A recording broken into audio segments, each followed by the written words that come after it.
Yes, General Torre. Nakita mo naman siguro, nakita ko lang sa picture, di mas lalo mong nakita. Regarding the medical condition of the former president, sa tingin ko naman, ma'am, supisyente ang mga doktor na nandun, and I defer to their expertise. Pero hindi niya doktor.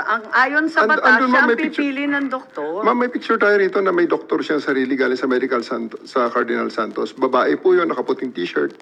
At siya po ay doktor ni PRRD. Ang sa akin lang dito, ma'am, is that I take comfort on the fact that we have a benefit of 2020 hindsight, ma'am. Bago maglanding aeroplano ni President Duterte, he himself was the one who made a video, pinadala niya sa anak niya, pinost ni Kitty, sinasabi niya okay siya. So I think all the discussions now about his medical condition, parang siya na mismo nagsabi, ma'am, na okay siya bago maglanding sa Hague. At ibigay niya kay Kitty yon.